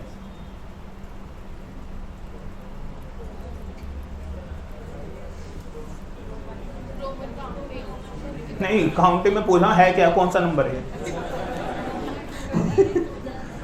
क्या ये कई बार समझ आने में मुश्किल हो सकती है, हाँ या ना? यस। अगर मैं आपको बोलूं, क्या ये ज्यादा आसानी से समझ में आ रहा है? मैंने ये बिल्कुल नहीं कहा कि ये यही है, ये तो मैंने खुद ही पता नहीं क्या लिख दिया है, मेरे को भी नहीं पता है। Always use which word? Britishers word. British word use करें, ना कि रोमन शब्द यूज करें। ये किसने बोला है? मिस्टर फाउलर ने। नहीं है सर, थर्सडे को है। पॉइंट 6, मैं ना 8th क्लास में पढ़ता था। I was in 8th class, और हमारी इंग्लिश की टीचर थी, उनका नाम था मिसेस मोनिका। इंग्लिश टीचर का नाम क्या था? और ये 8th क्लास का केस है, 10th का नहीं है, वो मेरे साथ हुआ ही नहीं। तो जो मिसेस मोनिका हैं, she was married at that time. तो अब क्या हुआ सुनो ना, अब है ना वो 8th क्लास में एक ड्रामा सा था और वो टीचर आके पूछते थे कि एक होता था एक्टिव वॉइस, एक होता था पैसिव वॉइस, था कुछ? अच्छा, कौन सी वॉइस ज़्यादा बेटर है? एक्टिव। अच्छा, वो जो मोनिका मैम थी वो हर पीरियड के अंदर आके मेरे से पता नहीं क्या दुश्मनी थी, अनूप तू खड़ा हो जा। अच्छा, तब तक है ना आप करके टीचर बोलती नहीं थी मेरे को कि अनूप आप खड़े हो जाओ, तू करके बोलती थी। तो अनूप तू खड़ा हो जा, मैं खड़ा हो जाता था और मेरे को इंग्लिश के एक्टिव वॉइस वो बोलती थी पैसिव बनाओ। तो मेरे को पैसिव समझ में नहीं आता था क्या है। तो फाउलर भी यही कह रहा है और उस टाइम मुझे है ना ड्राफ्टिंग की नॉलेज नहीं थी, नहीं तो मैं बोल देता read Fowler rule of drafting. मेरे से क्यों पूछ रहे हो फालतू की बातें? और फाउलर ने बोला use active voice rather than passive voice. क्या ये अच्छी बात नहीं है? देखो, अब कोई भी एक ऐसे एग्जांपल, अगर मैंने बोलना है आई एट फूड, मैंने खाना खाया, आई एट फूड, मैंने खाना खाया, पैसे सुना, फूड इज रिटन बाय मी। ऐसा लग रहा है फूड इज रिटन बाय मी, जैसे मैं कोई ड्रैकुला हूँ एंड मतलब अजीब सी लैंग्वेज है। मैंने खाना खाया, खाना मेरे द्वारा खाया गया। Which language is better, active और पैसिव? तो यही फाउलर बोल रहा है, that is active voice follow करें रेदर देन द पैसिव। तो दैट इज सम। अब बताओ कितने रूल्स हो गए हैं? 2। One is general rule of drafting and second one is the Fowler rule of drafting. तो जब भी आप ड्राफ्ट करें तो प्लीज इन बातों के बारे में हमेशा ध्यान रखना चाहिए। ऐसा ही बोला जा रहा है और कुछ भी नहीं है। लेकिन अब बच्चों क्वेश्चन नंबर 3 प्लीज लिखिए। 4 नंबर का क्वेश्चन पेपर में आ चुका है। What is the difference between drafting and convincing? क्या मैं बता चुका हूं आपको? लेकिन बच्चों वो तो कॉन्सेप्ट बताया था, क्वेश्चन डिफरेंस फॉर्म में भी बताना पड़ेगा, नहीं तो मार्क्स नहीं मिलेंगे।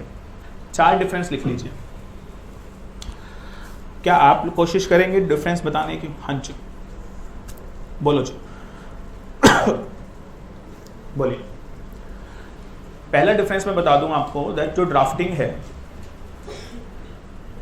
नो वेयर डिफाइन, ये कहीं डिफाइन नहीं है। लेकिन मैं आपको बता दूं कि convincing is define, it is define under Indian stamp act. The first difference, Indian stamp act 1899। दूसरा लिखेगा, जो ड्राफ्टिंग है क्योंकि वो डिफाइन नहीं है तो जनरली क्या बोलते हैं? Preparation of any kind. क्या मैं बता चुका हूं already? What? Any kind of what? Document and instrument, that is called drafting. और इंडियन स्टेप में क्या डिफाइन करता है? कोई भी ऐसी ड्राफ्टिंग जिसकी वजह से राइट्स क्रिएट हो जाएं तो उसे क्या नाम दिया जाता है? Conveyancing. Already we have discuss that. तो इस तरीके से आप डिफरेंस लिखेंगे। तीसरा, हाँ जी लिखेगा। अच्छा एक बात बताओ, आपके according, hello, as per your opinion, which is a wider concept, drafting और कन्वेंसिंग? मैं कह रहा हूं ध्यान से देखो, सोचो समझो। Which is a wider concept, drafting या कन्वेंसिंग? कितने कह रहे हैं drafting is a wider concept? Can you tell me why? देखो अब जरा सुनना, don't you think conveyancing is itself a drafting? क्या कन्वेंसिंग भी अपने आप में ड्राफ्टिंग ही है? Can we say drafting includes conveyancing? तो which is more wider? Can we say drafting is a wider concept, इसमें कोई शक नहीं है, and it is a conveyancing is a narrower concept. So there is no doubt about this. 4. और can we say drafting के बड़े सारे example हो सकते हैं। कैन वी से न्यूज़पेपर, और बोलो, that is application for leave, दुनिया भर के बुक, बोलो बुक, और एटसेट्रा एटसेट्रा। और कोई बताएगा conveyancing? Can we say sale deed, can we say lease deed, can we say etc number of things. So that is something that various differences in drafting. 4 mark question free के number है sir, छोड़ के नहीं आना है। 3 question करा दिए, तीनों एग्जाम में आ रखे हैं। Hope you understand all this things. आगे बढ़े, कितने क्वेश्चन हो गए? 3। Question 4, I am moving now. हाँ जी, मेक इट फास्ट। लिखिए, चेंज करूं? मुश्किल है? आसान है यार, मुश्किल नहीं। क्वेश्चन 4 लिखें। क्वेश्चन 4,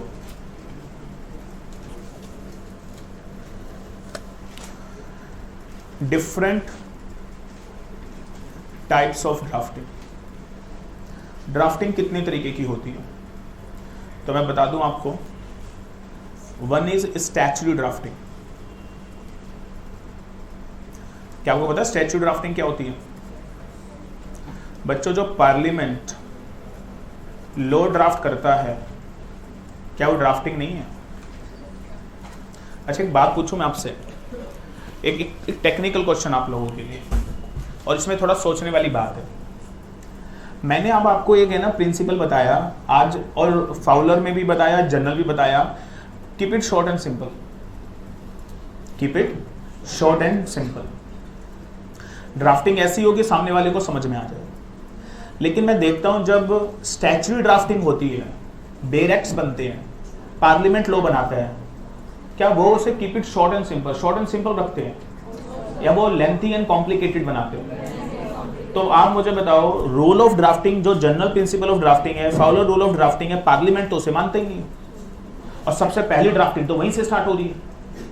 तो मेरा सवाल है, पार्लियामेंट इस रूल को क्यों नहीं मानता है? Can anybody tell me this? Parliament इस रूल को क्यों नहीं मानता है, और वो इसको शॉर्ट एंड सिंपल क्यों नहीं रखता? What is the reason behind this? क्या आप बता सकते हैं? हाँ जी।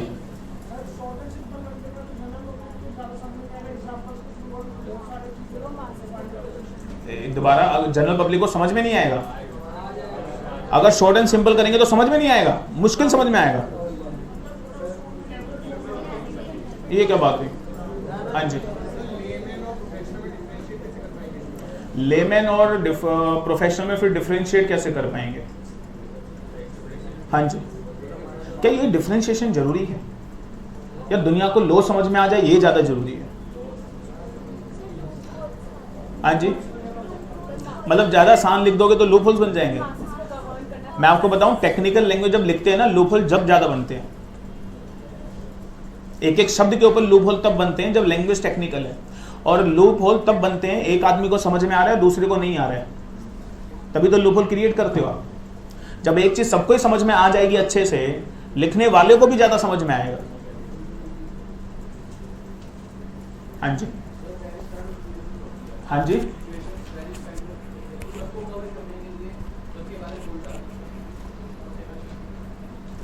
कुछ और?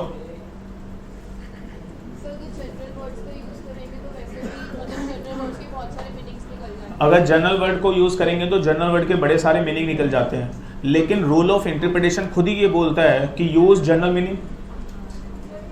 जनरल रूल ऑफ इंटरप्रिटेशन क्या बोलता है? जब भी पढ़ो तो डिक्शनरी मीनिंग को रेफर करो। तो हम तो डिक्शनरी मीनिंग ही हमेशा रेफर करते हैं।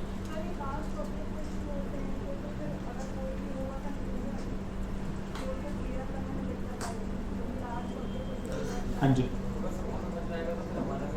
हाँ जी। तो ये बड़ा एक आंसर बच्चे कई बार देते हैं, अगर सबको लो समझ में आ गया तो कंपनी सेक्रेटरी क्या करेगा? वो किसे इंटरप्रेट करेगा? तो हमारा प्रोफेशन जिंदा रहे इसलिए टेक्निकल बनता है। क्या बात है। तो लिखिएगा, इसका कारण है दैट, इसका कारण सुनिए अब ध्यान से। इसके कारण है दैट, सबसे पहले the first reason is popularity. एक एक करके मैं आपके सारे पॉइंट को कवर करता हूं। सबसे बड़ा कारण है पॉपुलैरिटी। जब लॉ मेकर ड्राफ्ट करता है, I am telling you, technical लिखना और आसान काम नहीं है। हमने देखा बेयर एक्ट में, पता है, कोमे लगा के पूरा एक पैराग्राफ क्रिएट कर देते हैं विदाउट अ फुल स्टॉप, और पूरा एक पैराग्राफ लिखा हुआ है और उसके अंदर इतनी कहानी लिख दी है कोमा लगा के। ये बच्चों का खेल नहीं है ऐसे लिखना। और कई बार जब हम लॉ पढ़ते हैं ना, तो कई बार वो लैंग्वेज पढ़कर पता है मन में ऐसी फीलिंग आती है, यार हाथ चूम ले इस बंदे का जिसने लिखा है। मतलब दिल से आवाज आती है, what a drafting that person has made.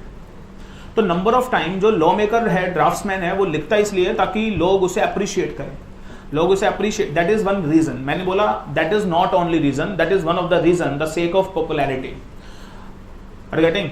आपने सुना होगा दैट जब लॉ ड्राफ्ट कर दिया जाता है तो बोलते देखो उस कमेटी ने कितना अच्छा एक्ट बनाया था, उस कमेटी ने ये कितना अच्छा एक्ट बनाया था, देखो कभी जूती नहीं पड़ी अमेंडमेंट की। और ये नया कंपनीज एक्ट कितना घटिया बना है, नया कंपनीज एक्ट रोज अमेंडमेंट आती है इसके अंदर, हर साल नहीं हर दिन अमेंडमेंट है, साल तो बहुत दूर की बात, 365 दिन 365 अमेंडमेंट, तो that is happening in the new companies. अच्छा दूसरा, जनरल लैंग्वेज इसलिए यूज नहीं की जाती बेयर एक्ट में, इसका कारण सुन लेना, बिकॉज जनरल लैंग्वेज लिखकर आप सारी चीजें कवर नहीं कर पाते हैं। हम लोग फॉर्मल लैंग्वेज वो यूज इसलिए करते हैं ताकि वो कम शब्दों में ज्यादा चीजों को कवर कर लें।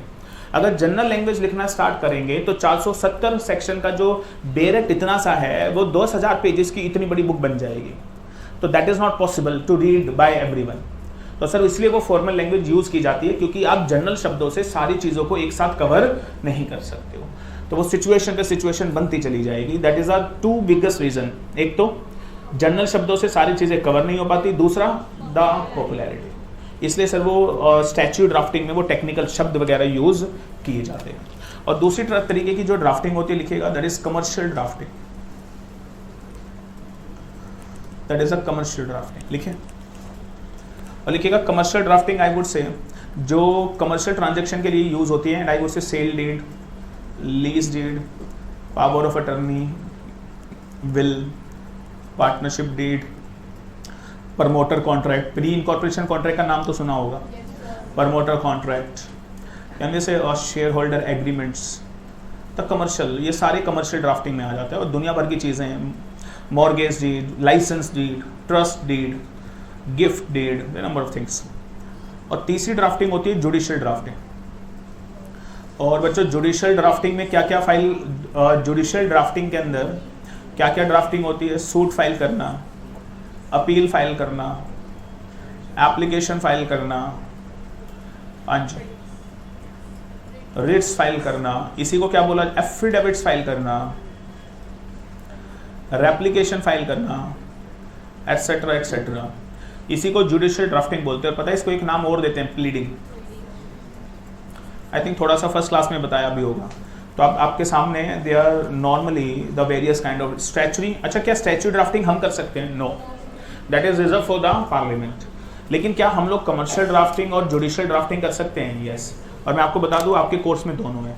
और देखो पेपर का नाम क्या है, drafting appearances and pleading. Pleading मतलब जुडिशियल ड्राफ्टिंग, और वो ड्राफ्टिंग के अंदर तो कमर्शियल ड्राफ्टिंग, कंपनीज एक्ट की ड्राफ्टिंग, वो सारी ड्राफ्टिंग कवर हो जाएगी। इसी के अंदर वो कंपनीज एक्ट की ड्राफ्टिंग भी कवर्ड है, कंपनीज एक्ट 2013 जो हम वो रेजुलेशन वगैरह बना रहे थे, तो सब इसमें कवर्ड है।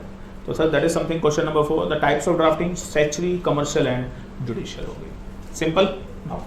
Question 5, should I change? लिखिए द नेक्स्ट क्वेश्चन। और नेक्स्ट क्वेश्चन लिखेंगे that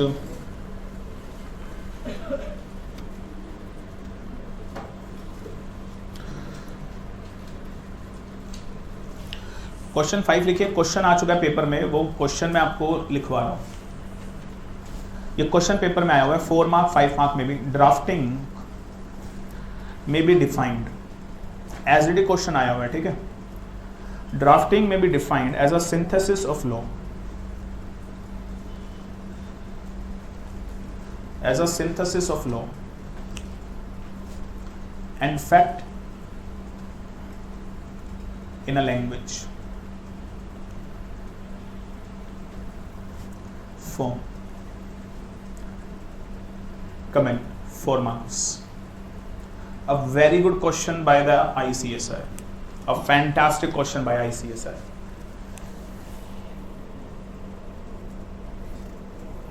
Drafting may be defined as synthesis of law and fact in a language form. Comment. लिखिएगा, इसका आंसर बता रहा हूं। ड्राफ्टिंग के लिए बच्चों 3 चीजों की जरूरत है। लिखिएगा, सबसे पहले फैक्ट्स, तीसरा लॉ, दूसरा लॉ, तीसरा लैंग्वेज।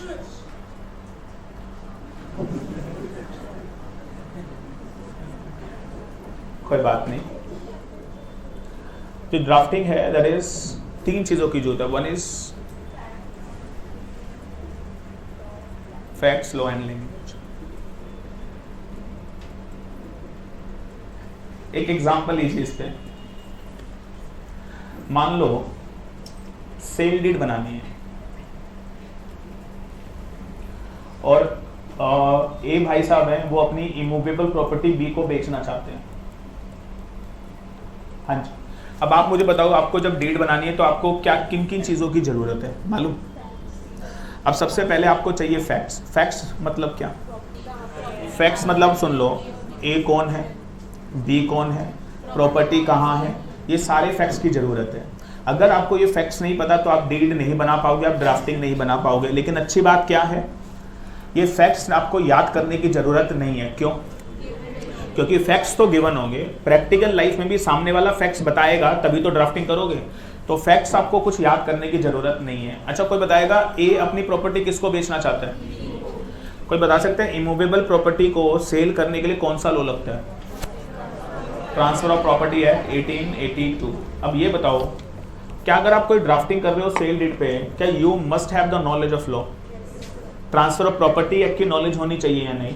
अगर आपको ट्रांसफर ऑफ प्रॉपर्टी एक्ट की नॉलेज नहीं है तो क्या आप ड्राफ्टिंग कर पाओगे? Answer is no. मजे की बात यह है, ये आपको पढ़ना पड़ेगा, आपके कोर्स में जिस भी टॉपिक के ऊपर जो भी लॉ हुआ वो सारा हम आपको कवर करके देंगे। और सुन लीजिए, from the foundation level till the final level, क्योंकि ऐसी बड़ी सारी चीजें होंगी जो फाउंडेशन के लॉ भी कनेक्ट होंगे, एक्जी के भी कनेक्ट होंगे और फाइनल के तो हैं ही। हम आपको सारे के सारे लॉ कनेक्ट करके from the foundation till the final सारे कनेक्ट करके सिखाएंगे, ताकि वो जो लॉ की नॉलेज है वो कंप्लीट हो जाए।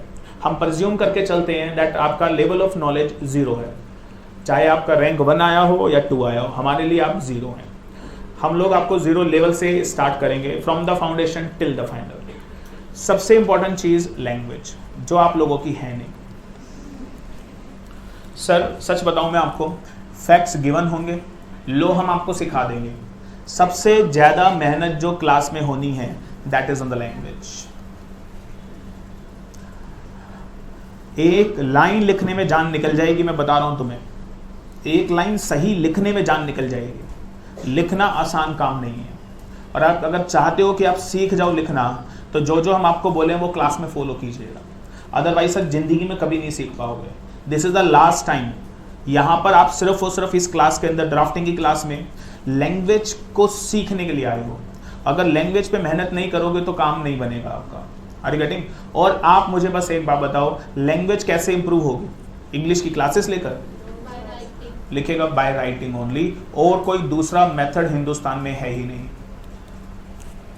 सर फैक्ट कोई दिक्कत नहीं है, लो हम सिखा देंगे, आपको आता भी है लो, लेकिन आपको क्या नहीं आता, that is a language. You must work hard on this aspect, नहीं तो बात नहीं बनेगी। अब आप मुझे बताओ इस लाइन का मतलब क्या है? ड्राफ्टिंग में भी defined as synthesis of law and fact in language forms comment, and answer is yes. Drafting कुछ नहीं है, it's a mixture of 3 things. You should know the facts, you should know the law, और उन facts और law को आपको language में लिखना है, एक अच्छी लैंग्वेज में लिखना है। इसी को क्या बोला जाता है? ड्राफ्टिंग। ए ने प्रॉपर्टी बी को बेच दी, क्या लिखोगे? ए बी को प्रॉपर्टी बेच रहा है, ये प्रॉपर्टी बेच दी, मतलब ये लिखोगे आप? क्या there should be a formal language और नॉट? यस, इसी के ऊपर काम करना है। Have you understand this? तो that is something question number 5 is all about. Question number 6, moving further, लिखिएगा गाइडलाइंस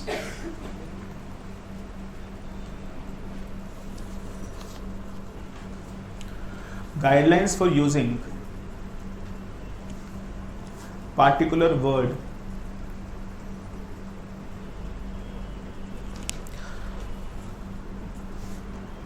for drafting.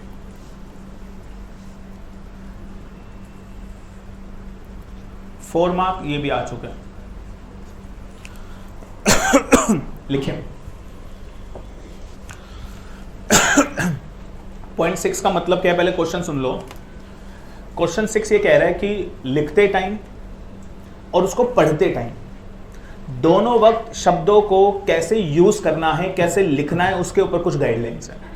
लिखिएगा, जितने भी जनरल वर्ड्स हैं लिखते टाइम और पढ़ते टाइम, ये मान लेना कि उसका डिक्शनरी मीनिंग ही लिया जाएगा।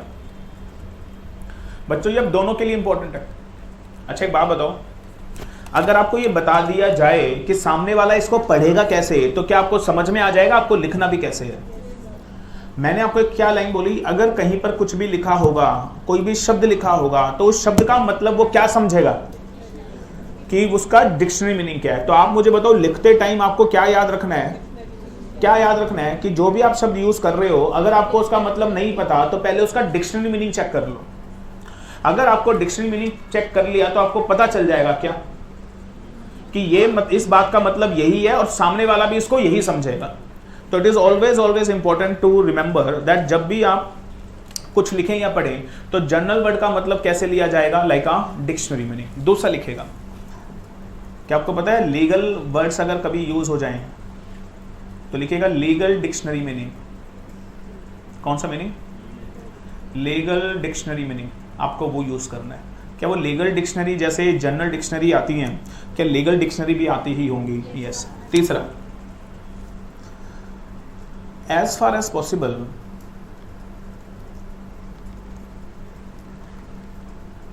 current meaning of the word should be used। हाँ जी, इस लाइन का क्या मतलब है?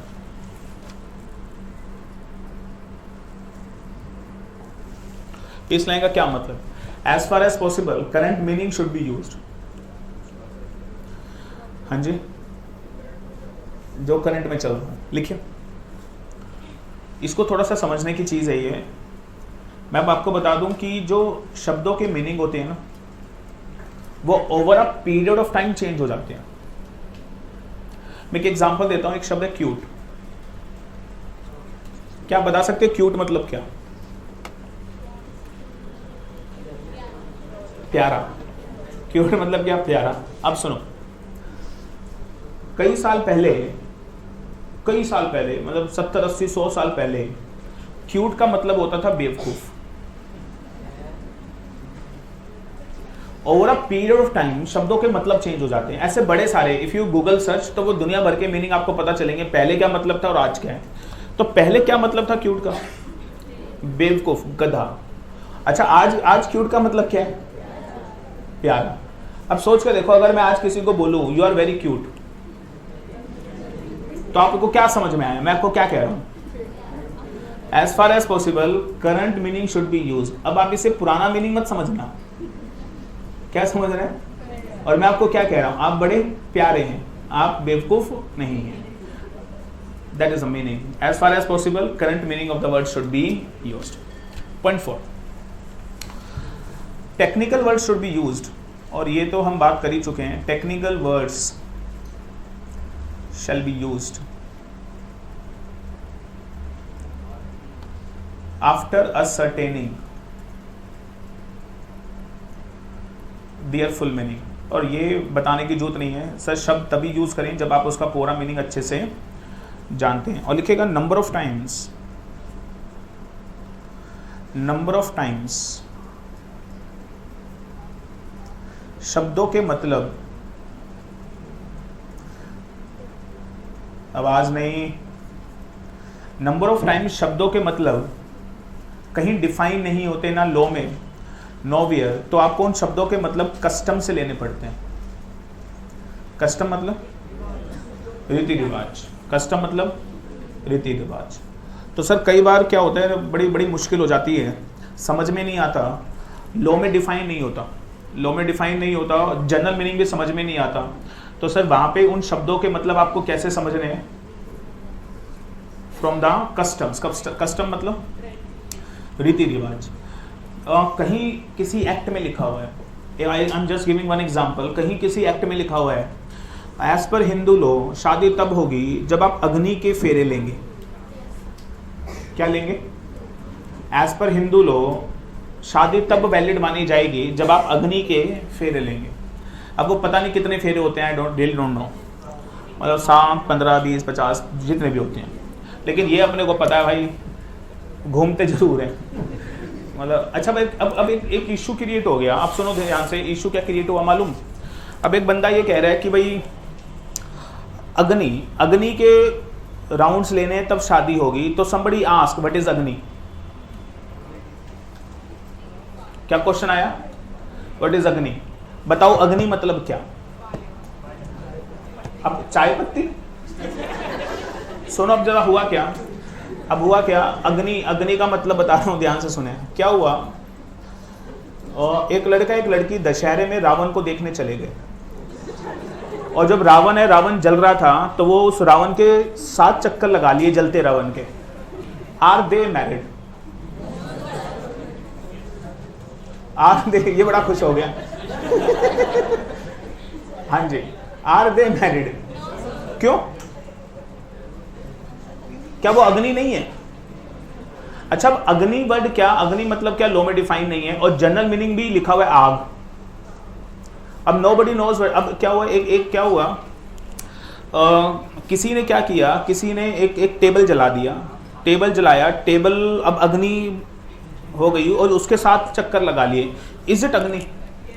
Are they married? अब नंबर ऑफ टाइम समझ में नहीं आता कि अब ये शब्दों का मतलब ना लीगल मीनिंग समझ में आ रहा है ना जनरल मीनिंग समझ में आ रहा है। अब ऐसे शब्दों का मतलब कहाँ देखें? कस्टम। तो लिख लीजिएगा, एज पर द कस्टम्स, रीति रिवाज, अग्नि मतलब लिखेगा पवित्र अग्नि ऑफ हवन कुंड। पवित्र अग्नि ऑफ हवन कुंड।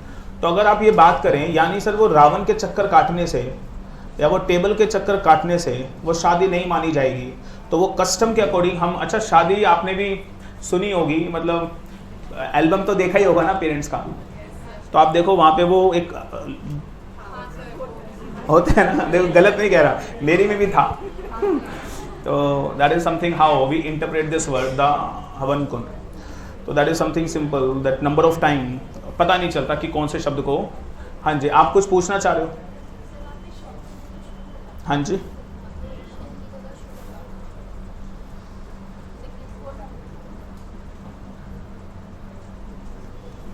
Technical word should be, should लिख लो भाई, कृति ने बोला है शुड लिखवाओ सर, शुड बी यूज्ड। चलो, तो क्या ये वाला पॉइंट समझ में आया क्या है? तो नंबर ऑफ टाइम समझ में नहीं आता तो आप क्या करो, शब्दों के मतलब कहाँ से देखना पड़ेगा? कस्टम से, रीति रिवाज से। तो सर पढ़ते टाइम, लिखते टाइम, ड्राफ्टिंग को आपको कुछ बातों का ध्यान रखना जरूरी है। क्वेश्चन 7, टिपते रहें। हाँ, टाइम तो होना ही है एक दिन, आप टाइम की टेंशन ना लें, चैप्टर खत्म करें। लिखेगा, जब आप लिखते हैं वाइल राइटिंग, वाइल ड्राफ्टिंग, जल्दी जल्दी 1-2 क्वेश्चन और कराने मैंने और खत्म हो जाएगा ये। क्वेश्चन 7 पे आ गए। वाइल ड्राफ्टिंग, वाइल राइटिंग, कुछ वर्ड ऐसे होते हैं जिसमें बहुत जबरदस्त कंफ्यूजन होती है। एंड और, मे, शेल। बच्चों लिख लो, मेक अ हैबिट। वैसे तो ये बात आपको फाउंडेशन से पता होनी चाहिए, और पता है तो बड़ी अच्छी बात है, नहीं पता तो सुन लीजिए। जब भी लो पढ़ें, मेक अ हैबिट, जहां पे भी एंड और आए अंडरलाइन करें, सर्कल करें, जहां जहां मे शेल आए अंडरलाइन करें, सर्कल करें। लो पढ़ने का असूल है ये 4 शब्द हमेशा अंडरलाइन होने चाहिए। अगर आप ऐसा नहीं कर रहे हो तो आप लो को कभी भी इंटरप्रेट सही ढंग से नहीं कर सकते। Make a habit for that, and और मे शेल, तभी आप लो पढ़ पाओगे। अच्छा, एंड मतलब चीजें जोड़ के पढ़नी है, और मतलब चीजें तोड़ के पढ़नी है। मैं ए और बी को गिफ्ट दूंगा, मतलब या तो ए को या बी को। मैं ए एंड बी को गिफ्ट दूंगा, ए एंड बी को। और मे मतलब सबको पता है, मे मतलब ऑप्शनल, शेल मतलब, ऑलवेज रिमेंबर दिस, मे मतलब ऑप्शनल, शेल मतलब मैंडेटरी। और एक चीज और लिख लेना, in the low, must, will, would, should, 99% cases में, 99% केसेस में ये शब्द यूज ही नहीं होते।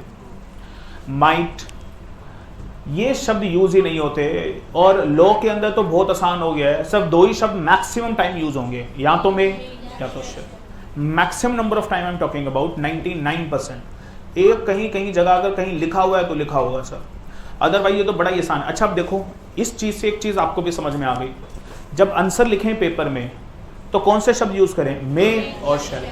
और वुड, शुड यूज करने की जरूरत है ही नहीं। और मे मतलब ऑप्शनल, और shall मतलब मैंडेटरी। तो इनमें कोई कंफ्यूजन होने नहीं। कई बार बच्चा इन दो शब्दों में कंफ्यूज हो जाता है, नो नाउ, क्या डिफरेंस है दोनों में? तो यूज देम केयरफुली। नो मतलब पता है, नाउ मतलब अभी, और always remember present tense, past tense. मतलब ये भी देखें कि प्रेजेंट टेंस में लिखना है या पास्ट टेंस में। सर इन चीज़ों में कभी भी गलती नहीं होनी चाहिए। Avoid these mistake, avoid these mistakes, always remember this. And the last question for the day, और उसके बाद आज की क्लास खत्म करते हैं। कितने क्वेश्चन हो गए? 7। चैप्टर का नाम है basics of drafting and convincing. ये सारे क्वेश्चन एग्जाम में आए हुए हैं sir. Question 8, should I change this? लिखो भाई, the last question for the day. और ये क्वेश्चन बस कहने का क्वेश्चन है, ये मैं करा चुका हूं। लिखेगा वाइल ड्राफ्टिंग, और प्लीज इसका आंसर आप दोगे तो अच्छा लगेगा। जब आप ड्राफ्ट कर रहे हो, ये 8 नंबर का पेपर में आया हुआ है। There are some dos, there are some don'ts. हाँ जी, क्या आप बता सकते हैं कि ड्राफ्टिंग करते टाइम क्या डूज हैं, क्या डोंट्स हैं? और मुझे लगता है आपको बताना चाहिए क्या डूज हैं, मतलब ड्राफ्टिंग करते टाइम क्या करूं क्या नहीं करूं। हाँ जी, फर्स्ट क्या मैं बोलूं फैमिलियर शब्द यूज करूं? क्या मैं फार फैच शब्द यूज करूं? दैट इज, अरे आपको नहीं लगता फाउलर रूल और जनरल प्रिंसिपल ड्राफ्टिंग को यूज करो आंसर बन जाएगा? तो फटाफट 1 मिनट लगानी है इसमें। दूसरा, क्या जैसे कंक्रीट शब्द यूज करूं, एब्स्ट्रैक्ट वर्ड यूज ना करूं? तीसरा बोलूं, क्या मैं बोलूं एक्टिव वॉइस यूज करूं, मैं पैसिव वॉइस यूज ना करूं? चौथा, और क्या जैसे मैं शॉर्टर सेंटेंस यूज करूं, मैं लॉन्गर सेंटेंस यूज ना करूं? हाँ जी, मैं सेक्शन वर्ड यूज करूं, रोमन शब्द यूज ना करूं? एक और रह गया यार, मैं सिंगल शब्द यूज करूं बट मैं सिनोनियम शब्द यूज ना करूं? कैन वी से I should use positive sentences, I should use, I should, I don't, I negative sentence, negative sentences को यूज नहीं करना चाहिए। पॉइंट 8। और बताओ, बड़े सारे बोल सकते हैं, दैट इज और क्या बोले, 7 हो गई भाई। कैन वी से बनेगा नहीं। और देखो, वर्बोसिटी हो गई है, ठीक है। और एक चीज लिख लो, एक और चीज इसी में ऐड कर लीजिए प्लीज।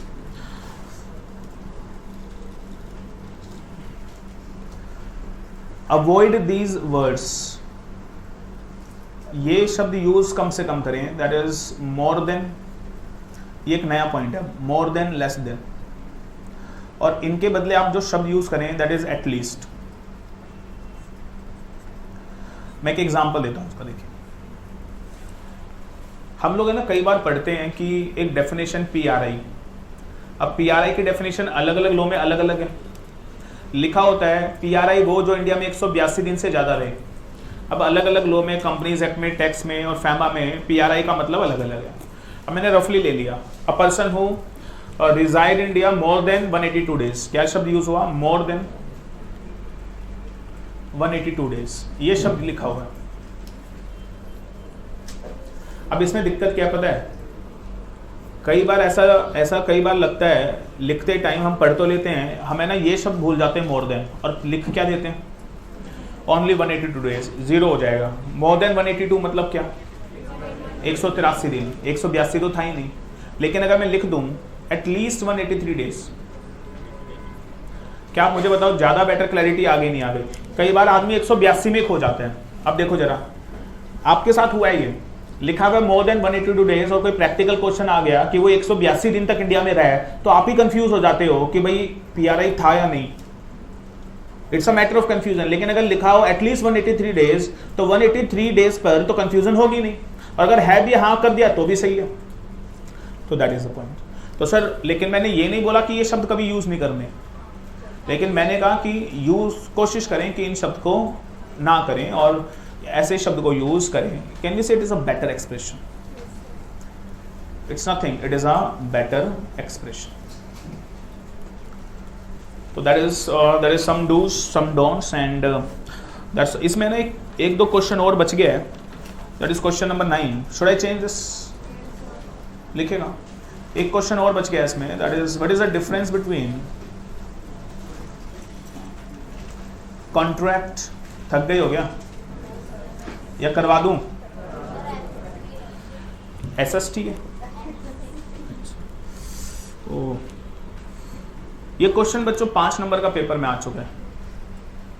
हमें ना ऐसे क्वेश्चन कराते ही नहीं जो पेपर में ना आए. आज 8 क्वेश्चन कराए, सारे पेपर में आए हुए हैं, देख लो. You can check the scanner today. Question 9 ये भी 5 नंबर का आ चुका है, बट वक्त की नजाकत है. Will discuss in the next class. Thank you very much. Next class में ये क्वेश्चन 9 खत्म करेंगे and then we jump on the chapter number next and that is document क्या है और इंस्ट्रूमेंट क्या है. Thank you. हाँ ये भी कराएंगे, ये भी कराएंगे.